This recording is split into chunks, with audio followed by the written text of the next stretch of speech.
Jutaan tahun lalu pada periode Kretasius akhir, jauh sebelum manusia mengarungi samudra, ada penguasa laut yang ukurannya sungguh mencengangkan. Bayangkan seekor penyu besar, tapi bukan penyu biasa yang pernah kita lihat. Inilah Arkelon, sebuah nama yang mungkin belum familiar. Nama ini menyimpan kisah tentang makhluk raksasa yang pernah berenang di lautan purba. Mereka hidup bersama dengan berbagai jenis hewan laut lainnya, termasuk predator-predator besar. Fosil-fosil yang ditemukan memberikan kita gambaran tentang bagaimana makhluk ini hidup dan berinteraksi dengan lingkungannya. Namun sisa-sisa Arkelon menjadi bukti keberadaan megafauna laut di masa lalu.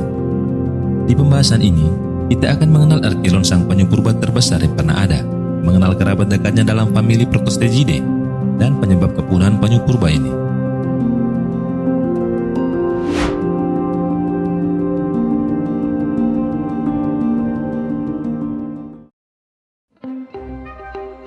Dari laut pedalaman barat, sebuah jalur air raksasa yang membelah Amerika Utara. Di wilayah yang kini kita kenal sebagai South Dakota dan Wyoming.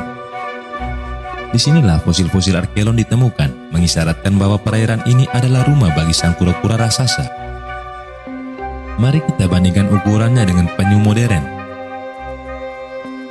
Panjang tempurungnya bisa mencapai 4,6 meter, itu setara dengan panjang mobil keluarga.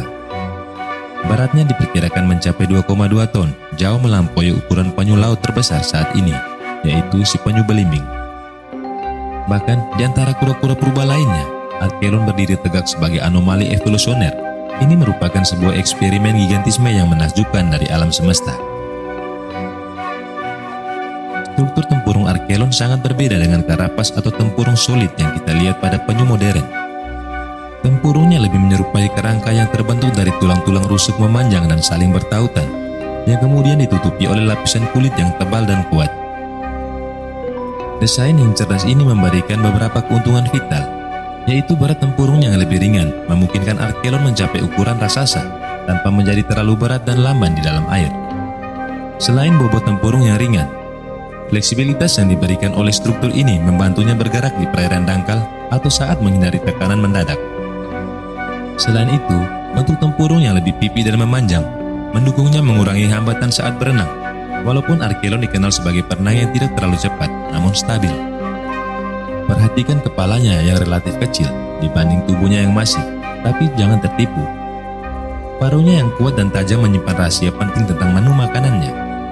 Bentuk paruh ini adalah alat yang sempurna untuk menangkap dan melahap mangsa bertubuh lunak. Ubur-ubur dan hewan laut bertubuh lunak lainnya kemungkinan besar menjadi santapan utama Arkelon. Sirip-sirip Arkelon adalah penggerak utama di dalam air.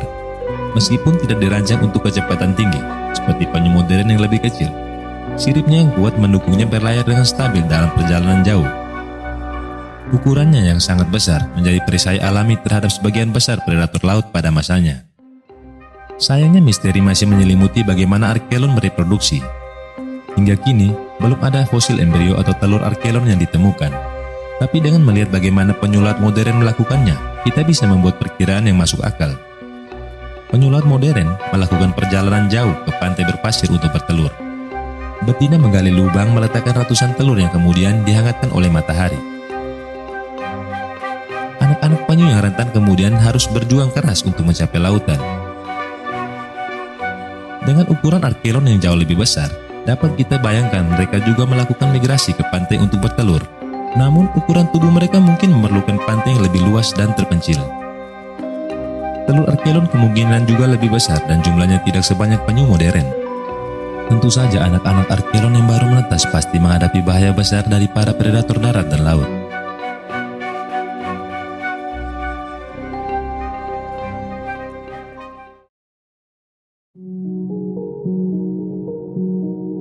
Di lautan purba yang luas dan dinamis pada periode Kapur, sebuah keluarga reptil laut mendominasi perairan dunia. Mereka adalah Protostegidae, kelompok penyu laut purba yang mencapai puncak kejayaannya selama puluhan juta tahun. Dari sekitar 145 hingga 66 juta tahun yang lalu. Keberhasilan mereka beradaptasi dengan kehidupan di laut sungguh luar biasa. Tercermin dalam beragam spesies dan ukuran tubuh yang mencengangkan, menjadikan mereka salah satu kelompok reptil laut paling ikonik pada masanya. Meskipun Laut Periode Kapur menjadi saksi bisu keperkasaan mereka, teka-teki kepunahan mereka di akhir periode ini masih terus dipecahkan oleh para ilmuwan. Ketika sedang membicarakan famili Protosteidae, nama Archelon sering terdengar pertama kali. Ukurannya yang raksasa memang sulit dilupakan, tetapi penting untuk kita sadari bahwa famili ini jauh lebih kaya dan beragam. Ada banyak genus dan spesies lain yang masing-masing memiliki keunikan tersendiri dan berkontribusi pada kesuksesan ekologis kelompok ini di masa lalu. Mari kita mulai dengan genus Protostega. Namanya sendiri memiliki arti yang menarik, yaitu atap pertama atau cangkang pertama. Genus inilah yang memegang kunci dalam sejarah penemuan dan klasifikasi seluruh keluarga Protosteidae. Sebagai salah satu yang pertama kali ditemukan, Protostega menjadi fondasi penamaan bagi seluruh kerabatnya. Meskipun tidak sebesar Archelon, Protostega tetaplah penyu laut purba yang besar dan perkasa dengan perkiraan panjang mencapai 3 meter. Fosil-fosil Protostega memberikan kita wawasan penting tentang bentuk tubuh awal dan bagaimana anggota keluarga ini beradaptasi dengan kerasnya kehidupan laut. Menariknya, struktur tempurung Protostega lebih solid dibandingkan Archelon, mengisyaratkan adanya perbedaan dalam gaya hidup atau tekanan lingkungan yang mereka hadapi. Keberadaan genus-genus lain seperti Kelospargis, Stratochelone, Desmatocheles, dan Notochelone semakin memperkaya pemahaman kita tentang betapa beragamnya keluarga Protosteidae ini. Masing-masing genus ini kemungkinan mengembangkan adaptasi unik untuk mengisi ceruk ekologis tertentu di lautan periode Kapur. Perbedaan dalam bentuk tempurung, ukuran sirip, hingga struktur rahang bisa menjadi petunjuk variasi dalam preferensi makanan, kemampuan berenang, dan habitat yang mereka pilih. Setiap penemuan dan analisis fosil baru dari genus-genus ini terus membuka tabir evolusi dan keanekaragam Protosteidae. Meskipun kita tidak bisa menyaksikan langsung bagaimana famili ini berinteraksi dengan lingkungannya, jejak-jejak fosil yang mereka tinggalkan memungkinkan kita untuk merekonstruksi peran penting yang mereka mainkan dalam ekosistem laut periode Kapur. Ukuran tubuh yang besar dari sebagian besar anggota Protosteidae, termasuk Archelon dan Protostega, mengindikasikan bahwa mereka adalah pemangsa penting dalam rantai makanan di laut. Seperti yang kita ketahui tentang Archelon, kemungkinan besar makanan mereka terdiri dari invertebrata laut bertubuh lunak seperti ubur-ubur dan cephalopoda. Kehadiran predator raksasa seperti famili ini tentu membantu menjaga keseimbangan ekosistem dengan mengontrol populasi mangsanya. Meskipun bukti langsungnya terbatas, ukuran dan kebiasaan makan beberapa anggota famili ini juga mempengaruhi dasar laut. Beberapa penyu modern mencari makanan di dasar laut, dan bukan tidak mungkin beberapa kerabat purba mereka juga melakukan hal serupa. Aktivitas mereka di dasar laut dapat berdampak pada komunitas bentik dan siklus nutrisi di sana. Secara keseluruhan, famili ini kemungkinan merupakan bagian tak terpisahkan dari jaring kehidupan laut periode Kapur. Sebagai predator, dan mungkin juga sebagai mangsa bagi predator yang lebih besar, mereka berkontribusi pada aliran energi dan menjaga keseimbangan dalam ekosistem. Walaupun Protosteidae bukanlah nenek moyang langsung dari semua penyu modern yang kita kenal saat ini, mereka adalah kerabat dekat yang sangat penting. Mereka mewakili tahap-tahap awal evolusi kura-kura darat purba menuju kehidupan sepenuhnya di laut. Fitur-fitur seperti kaki yang berevolusi menjadi sirip, tempurung yang mengalami modifikasi untuk mengurangi berat dan meningkatkan kemampuan berenang, serta adaptasi fisiologis untuk bertahan di lingkungan air asin. Semuanya terekam jelas dalam fosil-fosil Protosteidae. Keberhasilan keluarga ini dalam diversifikasi dan mendominasi lautan periode Kapur membuka jalan bagi kemunculan dan evolusi lebih lanjut dari penyu laut modern yang kita kenal saat ini. Mereka adalah saksi bisu dari perjalanan panjang evolusi kehidupan di bumi. Penelitian terhadap mereka terus memberikan wawasan yang tak ternilai tentang asal-usul dan diversifikasi kelompok reptil laut yang begitu ikonik ini. Kepunahan mereka bukanlah cerita sederhana, melainkan sebuah tragedi yang dipicu oleh badai sempurna dari perubahan lingkungan dan tekanan ekologis. Mari kita selami lebih dalam misteri di balik lenyapnya raksasa laut ini. Bayangkan dunia yang perlahan membeku di akhir periode Kapur. Iklim global mengalami pendinginan yang signifikan. Bagi Archelon dan famili Protosteidae, reptil laut yang bergantung pada suhu lingkungan untuk mengatur suhu tubuh mereka, perubahan ini membawa malapetaka. Suhu laut yang menurun drastis memperlambat metabolisme mereka, yang membuat mereka lesu, kurang aktif, dan kesulitan mencari makan serta berkembang biak. Kehidupan yang dulunya penuh semangat, kini terasa berat dan melelahkan. Lebih spesifik lagi, Archelon sangat terikat dengan hamparan perairan dangkal yang membentang di tengah Amerika Utara atau Laut Pedalaman Barat. Laut ini adalah surga makanan dan tempat yang aman untuk mereka bertelur. Namun kekuatan geologis yang tak terhindarkan mulai bekerja. Pengangkatan tektonik dan perubahan permukaan laut global secara perlahan tapi pasti menyusutkan laut yang vital ini. Habitat yang luas dan kaya sumber daya ini mulai menghilang, meninggalkan Archelon dan kerabatnya tanpa ruang gerak dan kelaparan. Bayangkan rumah Anda menyusut setiap hari, sumber makanan Anda menghilang, dan tidak ada tempat aman untuk membesarkan keluarga. Inilah kenyataan pahit yang dihadapi para raksasa laut ini. Fragmentasi habitat semakin memperburuk keadaan, memecah populasi, mengurangi keanekaragaman genetik, dan membuat mereka semakin rentan terhadap segala jenis tekanan.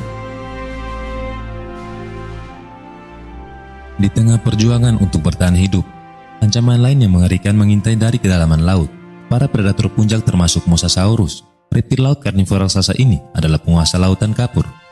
Beberapa spesies tumbuh menjadi monster dengan gigitan yang menghancurkan, dan Archelon termasuk dalam daftar menu mereka. Fosil-fosil Archelon dengan bekas gigitan yang jelas menunjukkan pertempuran mengerikan dan akhir tragis di rahang Mosasaurus. Ukuran Archelon yang besar mungkin memberikan sedikit perlindungan, tetapi tidak ada yang benar-benar aman dari predator sekuat ini. Namun ancaman tidak hanya datang dari laut. Seperti penyu laut modern, Archelon kemungkinan kembali ke pantai untuk bertelur. Bayangkan sarang-sarang telur yang tak berdaya di hamparan pasir menjadi target empuk bagi dinosaurus kecil yang lapar, mamalia purba yang oportunistik, dan reptil-reptil lain yang mencari makanan mudah. Bahkan setelah menetas, perjuangan belum berakhir. Tukik-tukik kecil Archelon harus menghadapi bahaya yang tak terhitung jumlahnya dalam perjalanan singkat mereka menuju laut. Harus kuat ikan-ikan besar, hiu purba yang ganas, dan predator pantai yang siap menerkam. Tingginya tingkat kematian anak Archelon sebelum mereka mencapai usia dewasa yang aman menjadi pukulan telak bagi kemampuan populasi untuk bertahan. Selain menjadi mangsa, Archelon dan kerabatnya mungkin juga harus bersaing dengan predator laut lainnya untuk mendapatkan sumber makanan yang sama. Jika populasi predator lain meningkat atau muncul jenis predator baru, tekanan pada sumber daya makanan akan semakin besar, mempercepat penurunan populasi kura-kura laut raksasa ini. Inilah gambaran yang lebih besar, bukan hanya satu faktor tunggal, tetapi serangkaian tekanan yang saling terkait dan memperkuat satu sama lain. Perubahan iklim melemahkan mereka, penyusutan habitat menghilangkan rumah dan makanan mereka, dengan tekanan predasi yang tak henti-hentinya menggerogoti populasi dari berbagai sisi. Bayangkan seekor raksasa yang terjebak dalam jaring takdir yang semakin mengencang. Dan kemudian datanglah pukulan terakhir. Hantaman asteroid yang memusnahkan dinosaurus non-unggas juga berdampak dahsyat pada kehidupan laut. Archelon dan Protostegidae sudah berada di ambang kepunahan akibat tekanan-tekanan yang telah mereka alami. Peristiwa kosmik itu mungkin menjadi penyebab terakhir kepunahan mereka. Kisah Archelon dan keluarganya adalah pengingat yang menyedihkan tentang betapa rapuhnya kehidupan di hadapan perubahan lingkungan dan tekanan ekologis yang tak terkendali. Mereka adalah raksasa yang pernah menguasai lautan yang akhirnya lenyap, meninggalkan kita dengan pelajaran berharga tentang pentingnya menjaga keseimbangan ekosistem di planet kita. Bagaimana menurut Anda? Faktor mana yang menurut Anda paling berperan dalam kepunahan Archelon? Bagikan pendapat Anda di kolom komentar di bawah.